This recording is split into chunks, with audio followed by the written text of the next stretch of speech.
Boys and girls, it is that time once again. Shop garage, whatever. It's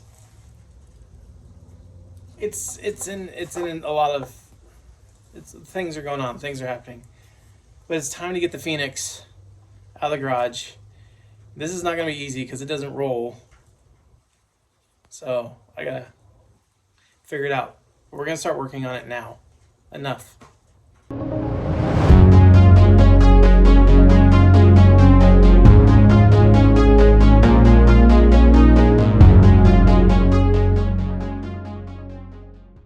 Time to. Ready? All right. Oh.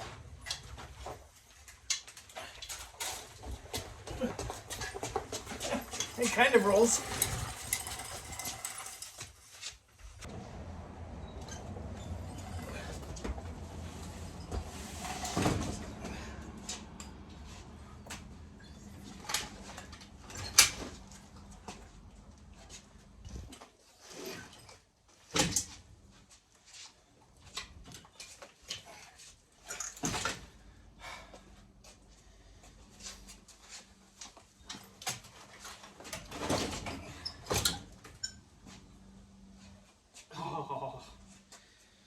The soot.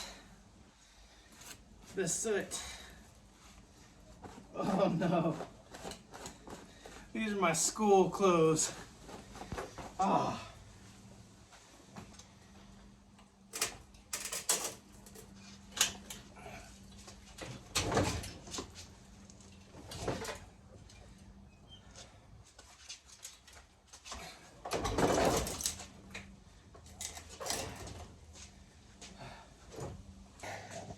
See? Easy. No problem at all. So, first things first. We need to pressure wash this thing really, really bad to be able to make a parts list. Now, yes, it's easy for us to say okay, needs everything. Right? But let's get down the nitty gritty here. Obviously, I'm thinking whole entire front end. Nothing on the front end is salvageable, but that's the thing. It's as we tear back into it, how much more of it's going to be that damaged, how much of it could be restored, how much just got hot, how much of it got melted, how much it's still okay. So we need to pressure wash this thing first, and then we could do a little inventory list. So I'm not even going to get the bike down. I'm just going to leave it up there. I feel like it'll be easier. So let's just try that. All right, so no joke, I wanted to show you guys this because this is one of my favorite combos there is as far as cleaning goes. So yes, Simple Green and Dawn dish detergent is the best. Not sponsored by either. I'm just bringing this up so you guys know knowledge is power. But honestly, just pop the cap of this. LA is totally awesome. You can find this stuff at the Dollar Tree. I think it's mostly at the Dollar Tree store, if you have a Dollar Tree. And then, I don't know, if a measuring cup was involved, it'd probably be half a cup or a third of a cup of the Dawn dish detergent. And then let's fill up the rest with some water. I tell you, take it from me, this stuff is the best. It works so freaking good. So we're gonna get this thing sprayed down first. I'm gonna get the nozzle off of that because that's just gonna keep foaming. Oh yeah. We're gonna fill this up and then spray the bike down. And then hopefully that black stuff will come off a little easier. That's soot, because it's nasty. All right. Let's see if this just comes melting down, Be like the best commercial ever. Nope, no such luck. But we're gonna let it sit on there. And then we'll hit it with some pressure. But look at the shock, man. That thing's just straight barbecued. What a bummer, because those are not easy to replace, nor are they easy to find parts for to fix. So we're just gonna have to spray everything down. This swing arm got hot, maybe too hot to use. We'll find out. Not happy. My poor bike. I think that yellow stuff is a fire retardant that they spray on the gas, the foam once it dries. But we're gonna let that sit, and we'll start rinsing her off. Okay, well, that definitely has not sat long enough, but let's see just how good or not good it's gonna come off, I guess.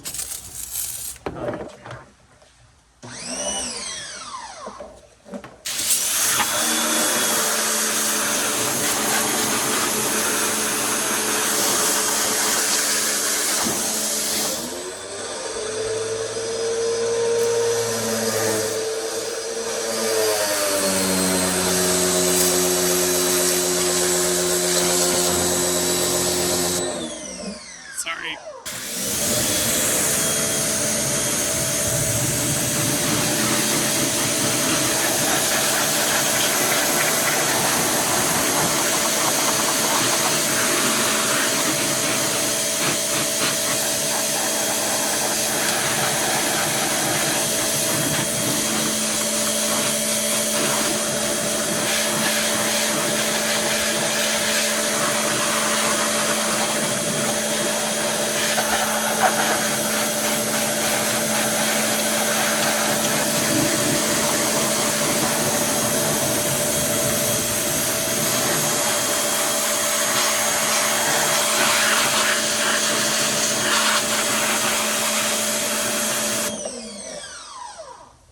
Gnarly.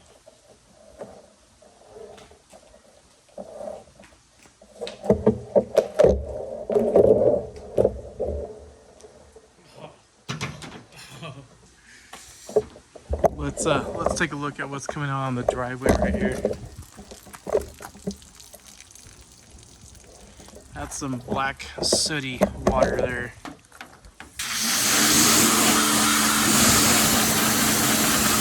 Make sure and just spray out the motor real good, you know, you just never know what got in there.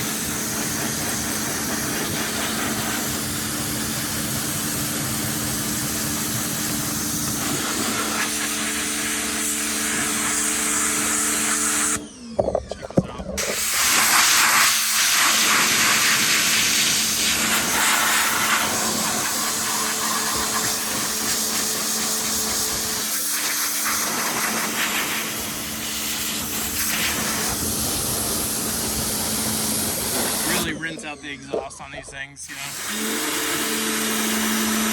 Want to make sure there's no dirt there at all.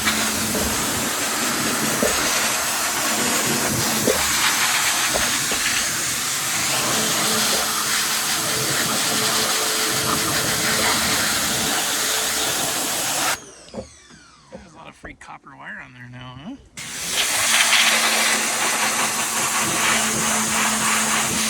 Just run some electrical tape over that stuff and it's good as new. The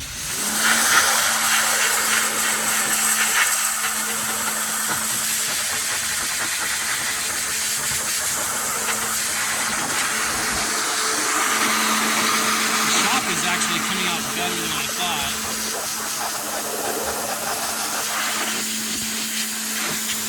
Still quite a bit of barbecue.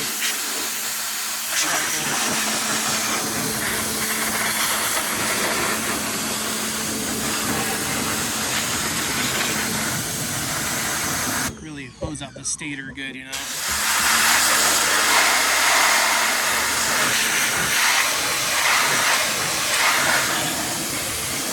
Just feels so evil and good at the same time.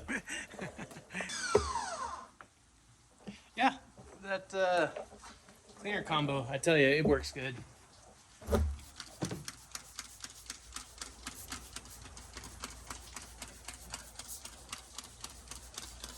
We're gonna use a Scotch-Brite on that wheel, and let's see if it actually cleans up after letting this stuff sit down on it for a bit. Because my plan is to take this back to my work and break it down and throw it in our sandblaster and really see the conditions of the parts, you know. All right, use green Scotch-Brite.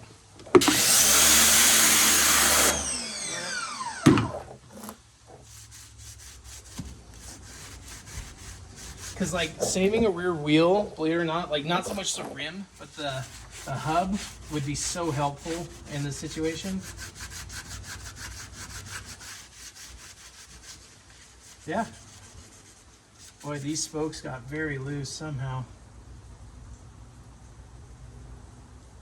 Probably because the rim's melted and out of true.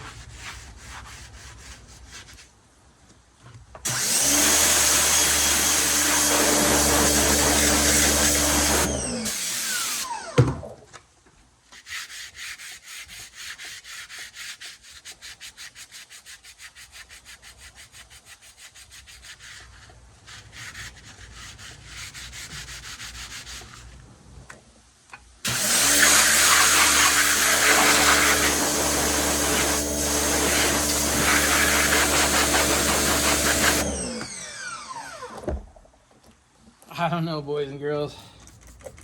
That's different. That's like baked in color. Pressure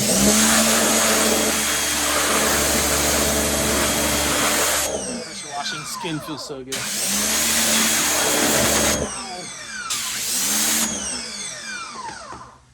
But I mean, can you even sant it? Down there, can you even sant it? We're getting to aluminum anyway. But I think the rear wheel's like warped. It's more like an oval shape now. So not so good.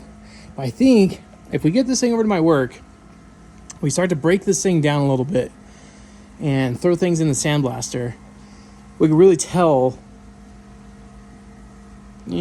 how much, if any, damage there is on this thing. But I mean, obviously there's going to be a lot, but how much of it is salvageable? That is going to be the real question.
Gas tank came off. Almost cleaned up my truck's back window though. Ooh.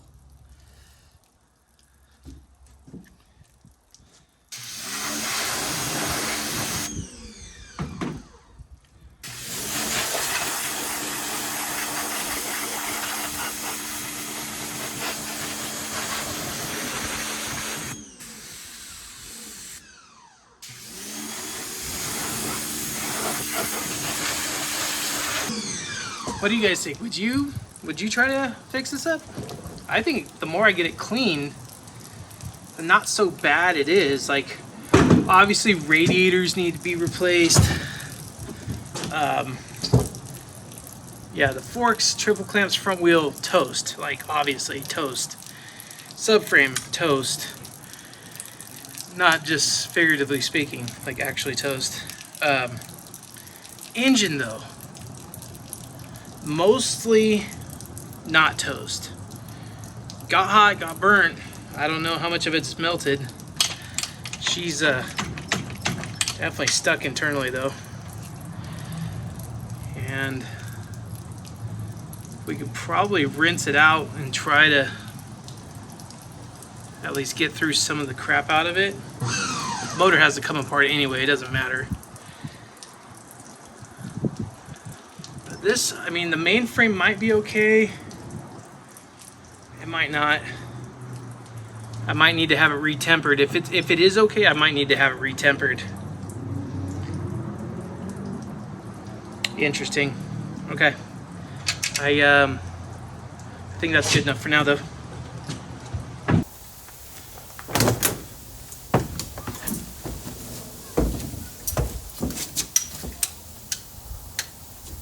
Oh, yeah.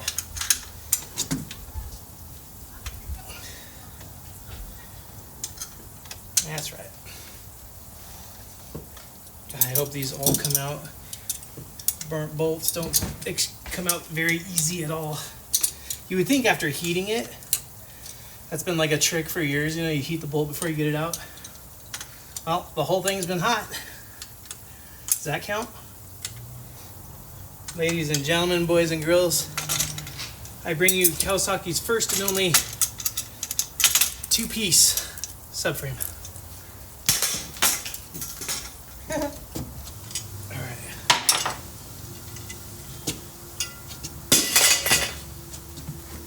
Ta-da! Kind of want to pull that spark plug out too. Okay, let's get this spark plug out, and Uh-oh. I don't know if I have a socket that'll fit that. The wrench won't get in there. What is that? It's like a lawnmower plug or something. Oh, it's only finger tight anyway. We'll just pretend I just loosened that. Alright, let's see what kind of plug this is, because it's not the right one at all, I'll tell you that right now. Oh, that could be why it never started or ran good.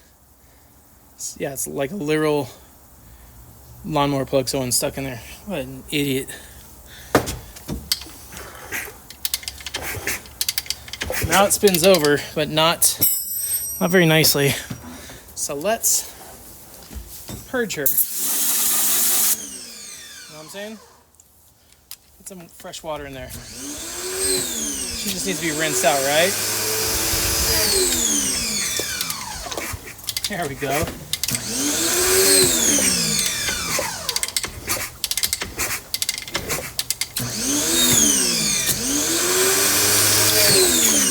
That just feels so wrong in so many ways. Well, she's not seized anymore, so.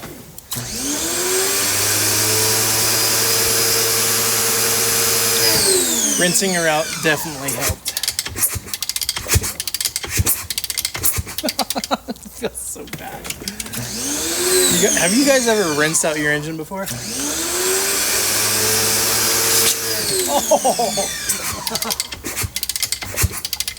Put it on your list of things to do.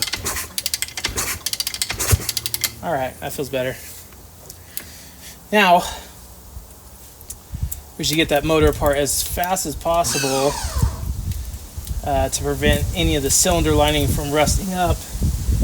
Either that or we fog it with all the WD-40 we can find. Look at this. Just stuff's coming off of it everywhere.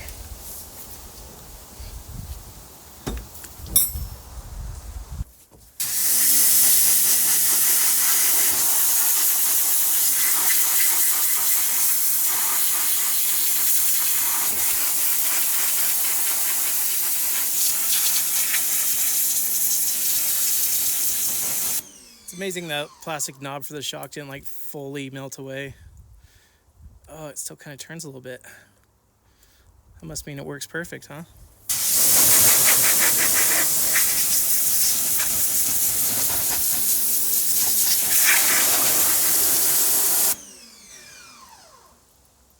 Nasty.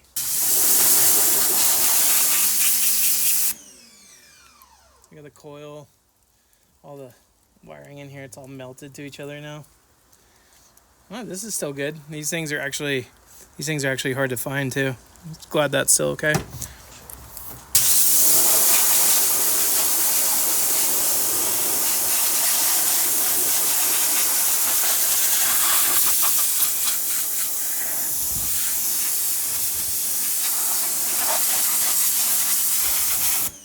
Should we check to see if the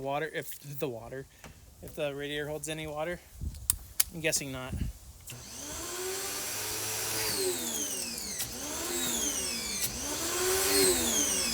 Wow. I mean, it does leak a little bit.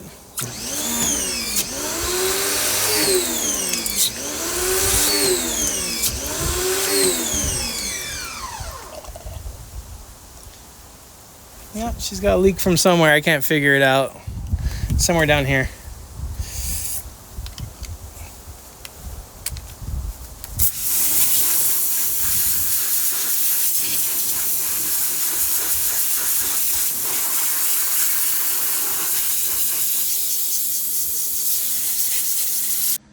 All right, in order for us to get this thing done, I'm gonna need your guys' help, and I have an actual pretty interesting proposition for you guys.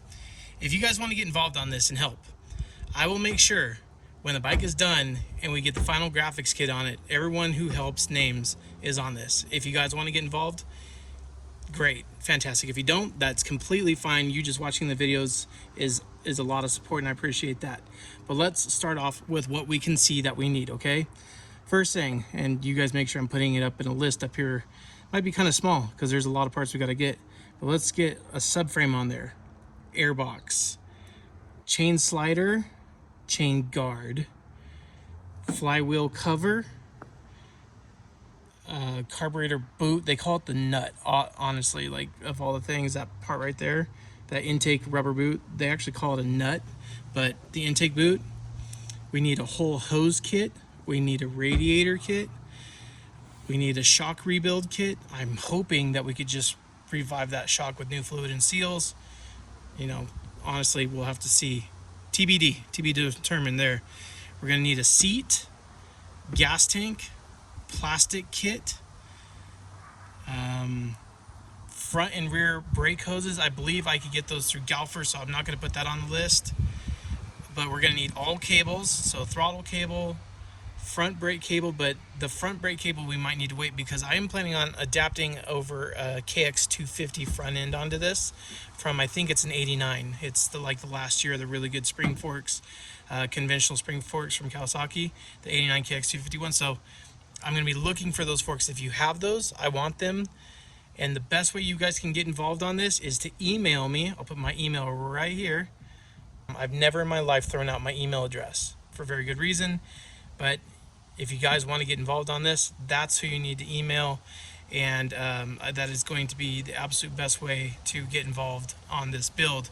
So carrying on from that, I think we're going to be able to reuse the exhaust pipe, the header pipe. I think all I have to do with that is blow out the dents. I might hit up my buddy Robbie's pipe repair, see if that's something he wants to handle.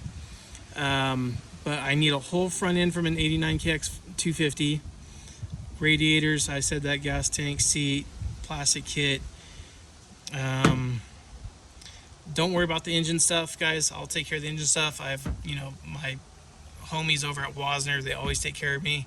So I'm going to hit up Bob and the crew over at Wasner to see if they can help out with some stuff for the engine. Once I dig into that, find out exactly what we're going to need. I'm going to contact my buddy Nathan over at Smart Carb. I love those things anyway, so to put one on after this thing's been melted isn't that big of a deal. That's just going to be a bonus. I think the bigger parts that we're going to need here, though, the harder to find stuff, is going to be a stator, CDI, and coil. Those are going to be difficult to find for this 87 KX500. But if you guys have one, say you don't want to give it away, say you want to sell it, you could still get a hold of me, like I said, and I will absolutely do my best to pave those for you or meet you somewhere in a price that we could agree on that's going to be helpful to get this project burn victim back and up going again. Holy mackerel, I am just tongue-tangulated today. So anyways, guys, if there's other things that you see here that I did not mention, I wouldn't worry about things like tires. I wouldn't worry about things like wheels, just because the front wheel, we're going to need an 89 KX250 front wheel. The rear, I think I could just replace the hoop with a new spoke kit and we might be okay. Things like, obviously, chain and sprockets, that's fine. I work for Dirt Trick, so no worries there. So I don't think, guys, I think this might be salvageable. The biggest thing is going to be getting that engine out and seeing how bad it truly is. Once we do that, then we can start building on this thing. But let's start accruing some parts. I'm going to cut the video off here, guys. I love you all so much. Thank you so much for watching today. But keep your eyes peeled. Make sure you guys are subscribed and you guys are following so you can see exactly how Project Burn Victim comes out. All right, guys? Peace out. Later.